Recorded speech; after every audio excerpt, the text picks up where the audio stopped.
This message, Mr. President, is from my township, Matiase, and it carries the views of our people about your presidency.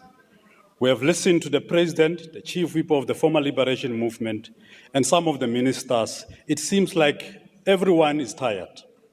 They all look tired and defeated. Yet, these are the very people who want to persuade society that they understand what must be done to grow the economy, create jobs, and eradicate poverty. Mr. President, your 2018 State of the Nation address, in which you cited Hugh Masukela's song, Tumamina, to mobilize the resourcefulness of South Africans to volunteer their services to create a better future for all. This Tumamina train is crashing badly, head first, down the cliff.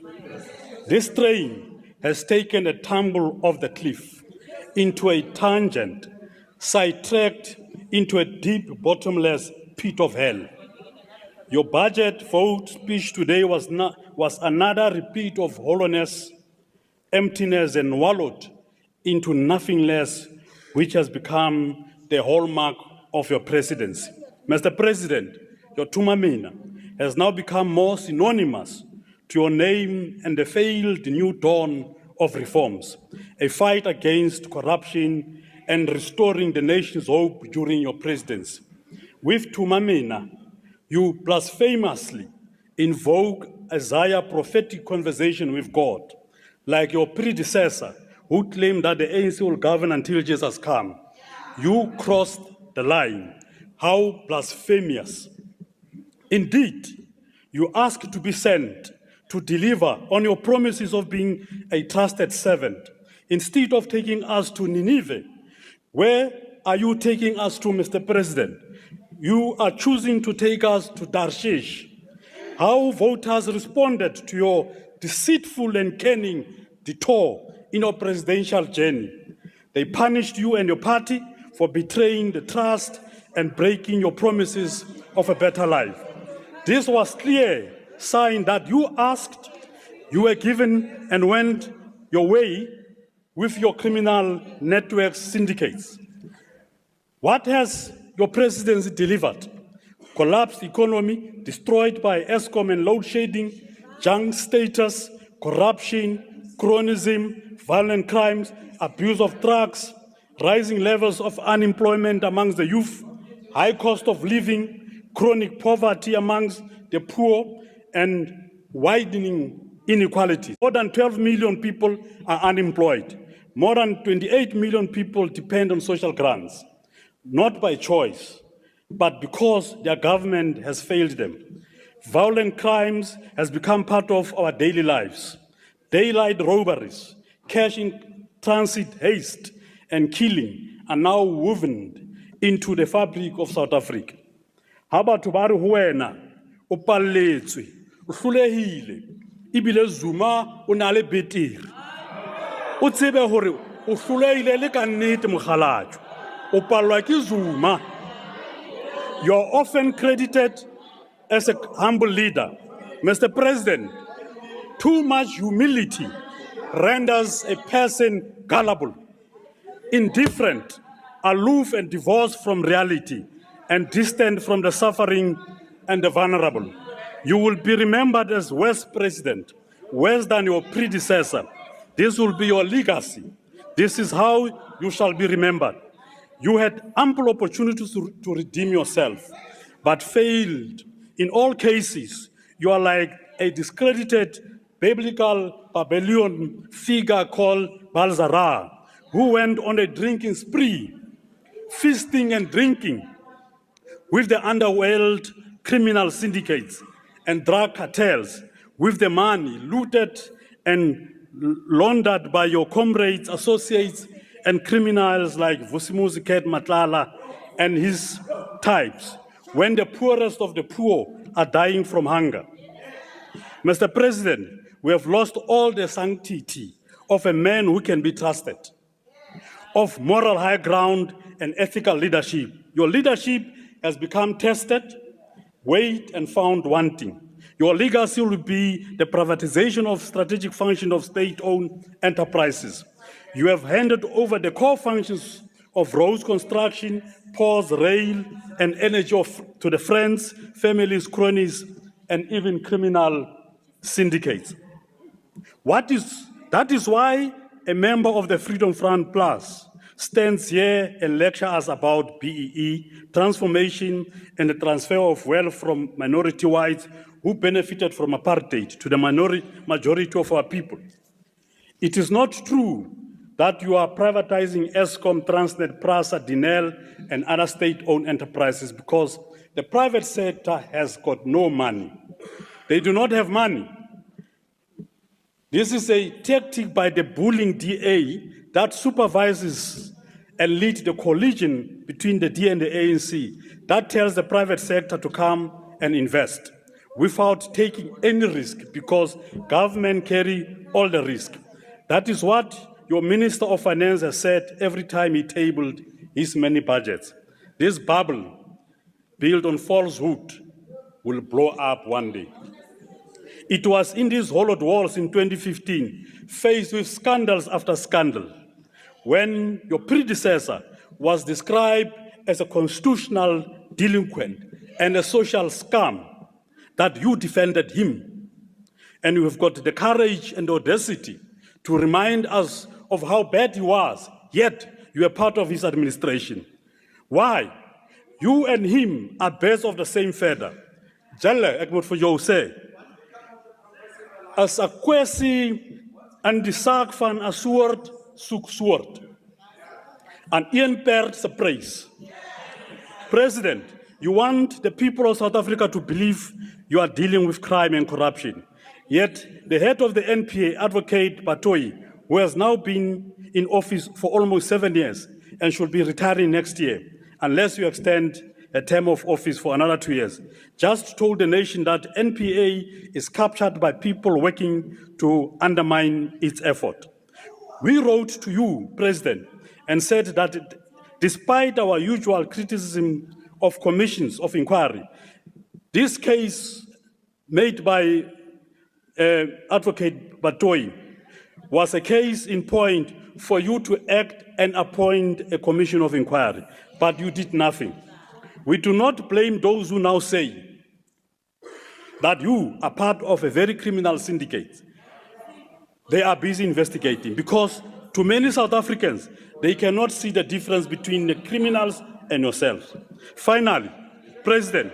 Honorable Matiase, please take your seat. No, Chair, Honorable Dagmo. thank you very much. My point of order is very simple. The honourable member basically said, referring to the President, that you are part of a criminal syndicate. That is clearly impacting on the integrity and against the rules of this House. We all know if you're making such an allegation, you must bring a substantive motion. So I would ask you to ask the honourable member to withdraw. Okay, honorable members, I do not need your assistance. I heard Mr. Matiase, he said we do not blame those. He did not directly say that he is part of the syndicate. So please continue, Honorable Matiase. Finally, President, women and children are dying every day. Parents are killing their own children. Siblings are killing one another. And on top of that, criminals are killing our people. Your presidency has failed to decisively deal with violent crimes, and women and children are suffering. We talk about Kwekwe and many other children whose parents have lost faith in your presidency and the state you lead. You are protecting criminal syndicates, Mr. President. Order. ANC. Order. ANC members have come here to pontificate. Honorable Matiase, please take your seat. Thank you, Chair. It's a similar point, and I'm not sure, Chair, if you heard that. When you use the words "you are protecting," that is an issue of an accusation of criminality, similar to the first one that I raised, which I think, Chair, you didn't hear, because he did, after that comment that you made previously, he did then go on to say you are part of a criminal syndicate. That's not political debate. That's a serious allegation which impugns integrity, and we all know if you make an allegation, you must bring a substantive motion. I appeal to you, Chair. We cannot allow that in this House. Okay, I hear you, Honorable Dagmo, but on the first matter, I think I have hold on that one. Can Honorable Matiase please refrain from saying anything that, no, do not assist me. Do not assist me. Do not assist me. Do not assist me. I am very well capable of making a decision, so do not assist me. Refrain from pointing at a member of this House and saying they are part of criminal syndicates. And in this point, you did say that. Can you please withdraw? Honorable Chair, I thought Honorable Ron Honorable is Matiase? English, speaks English. And the you that I made use of is in plural, not in singular. No. It's in plural, not You in said, singular. Mr. President, I thought he's an Englishman, understand English better than I do. Mr. Matiase, you said, Mr. President, you. So can you please withdraw that? The you I use is in plural. Honorable It's not in Matiase, singular. please withdraw. I withdraw. Thank you very much. ANC members have come. Honorable following- Matiase, can you please take your seat again? Honorable Skosana?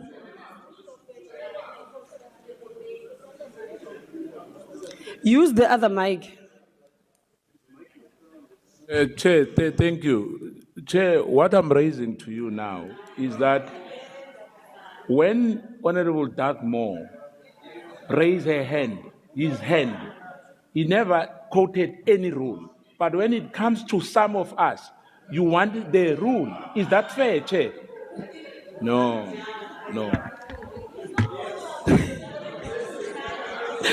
Honorable Skosana, Mr. Dagmo did quote actually on the rules and said that a member was casting aspersions.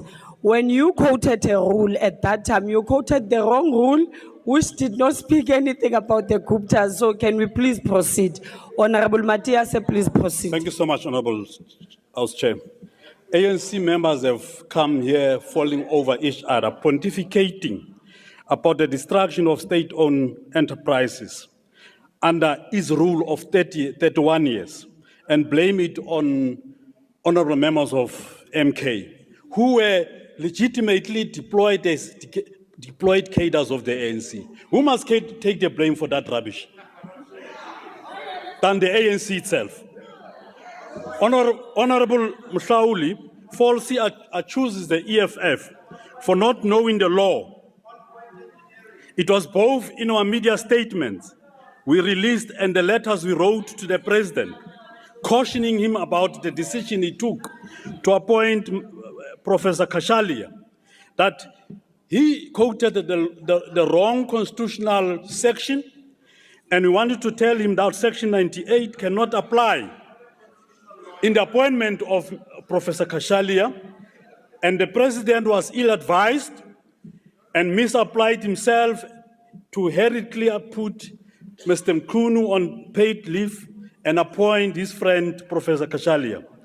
Neither Section 91, subsection 3C applies in the fracas, in the fiasco that the president has created.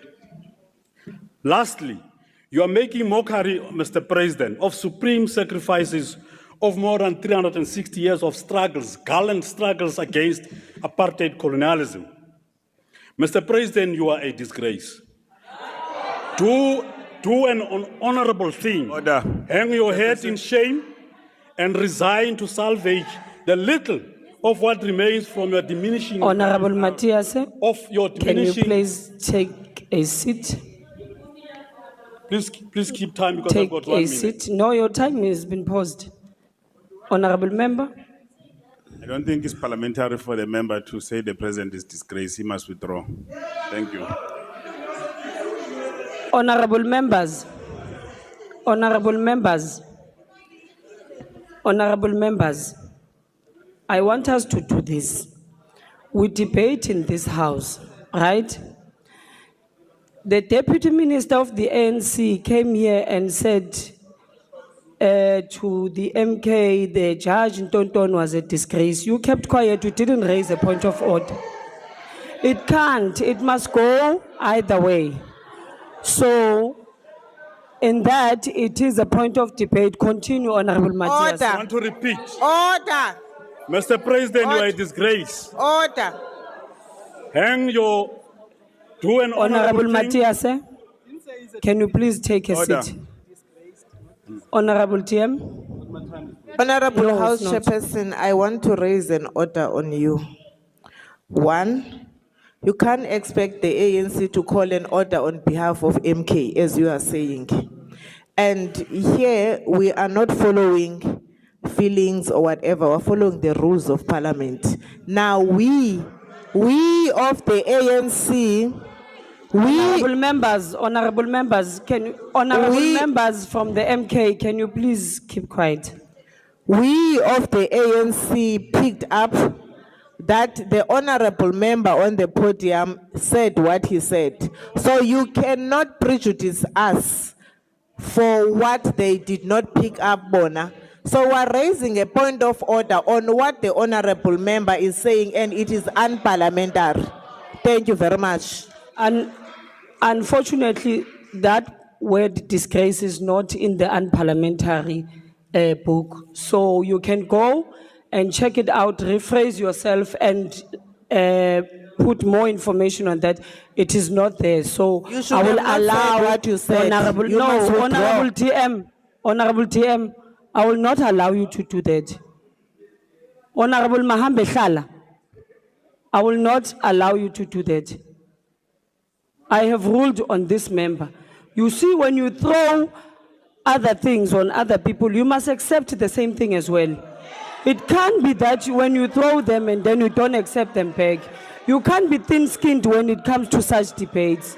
And I have ruled on that matter. Continue, Honorable Matiase. I want to repeat. Mr. Ramaphosa, you are a disgrace. You must Honorable resign. Matiase. Hang your head in shame to salvage the remaining integrity that you still have, because you are the face of the misery the nation tries to escape from. You are a nightmare that our people cannot come to terms with. Mr. President, 12 years ago when we decided to leave the ANC for EFF, we took a conscious decision that there shall be no reconciliation between the EFF and the ANC, because the ANC has betrayed the cardinal commitment that it would bring genuine, meaningful economic freedom in our people. Not the rubbish that you go up and day and in, trying to tell the people that you are busy and you are busy for nothing. And we want to state here for now that the EFF rejects this budget vote, and we reject it with the contempt it deserves. Thank you.